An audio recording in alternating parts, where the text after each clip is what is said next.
Mga kabayan tries, for today's video po ay magluluto naman tayo ng fried chicken. At saka po mag-i-steam po tayo ng shrimp. Ngayon naman po ay gagawin natin ito. Ito po yung zucchini. Ayan, para po sa atin yung ito yung patula. Pero dito po yung zucchini dito na maliit. Ayan. Ito naman po yung paglalagay natin ng shrimp. Dito po natin ilalagay yung shrimp pag i-steam natin. Okay?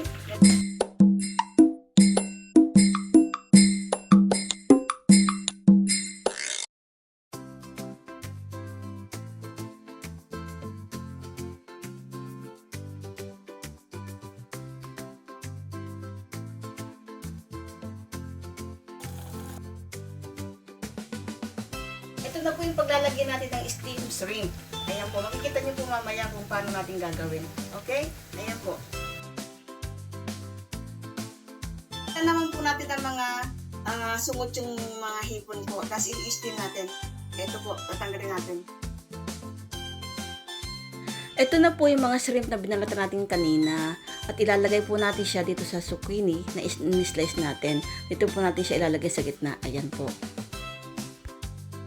Ngayon naman po, ibabalatan natin ang ating hipon. Ayan po, tatanggalan natin siya ng balat niya. Yan. Tapos ayan po, hihiwaan natin siya ng, sa parting likod po niya, hihiwaan natin siya. Ganyan po, dahan-dahan lang po. Kasi mapuputol po yung parang bituka niya sa likod. Ayan, makikita niyo po, ayan o. Ayan o. Yan ang bituka po niya. Kailangan po natin tanggalin yan. Ayan, yan po bituka niya. Ngayon naman po mag-chop tayo ng fresh na hipon. Doon po natin ilalagay dito sa zucchini sa loob mamaya. At ito po i-steam natin. Masarap po siya para fresh po siya.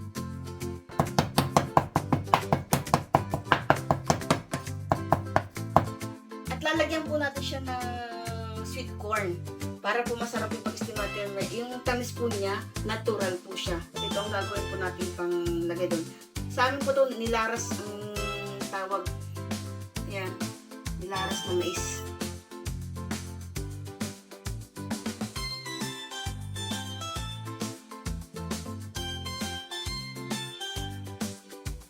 At ito po, nilagay na natin sa steamer ang ating shrimp na nilagay natin sa zucchini.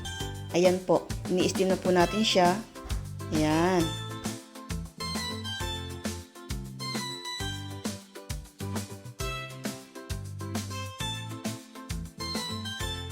Ngayon naman po ay gagawa tayo ng pan-dessert natin.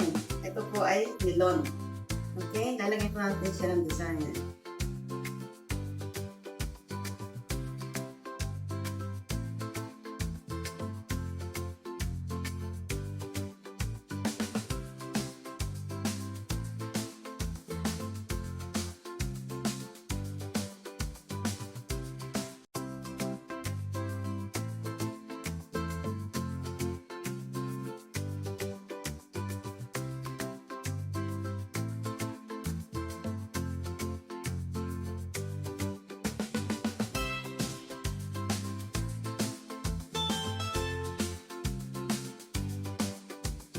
Yung finished product natin na steamed shrimp.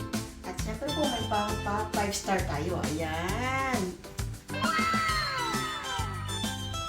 At ito naman po ating fried chicken. At syempre may pa 5-star na naman po tayo. Ayan. Wow! Wow!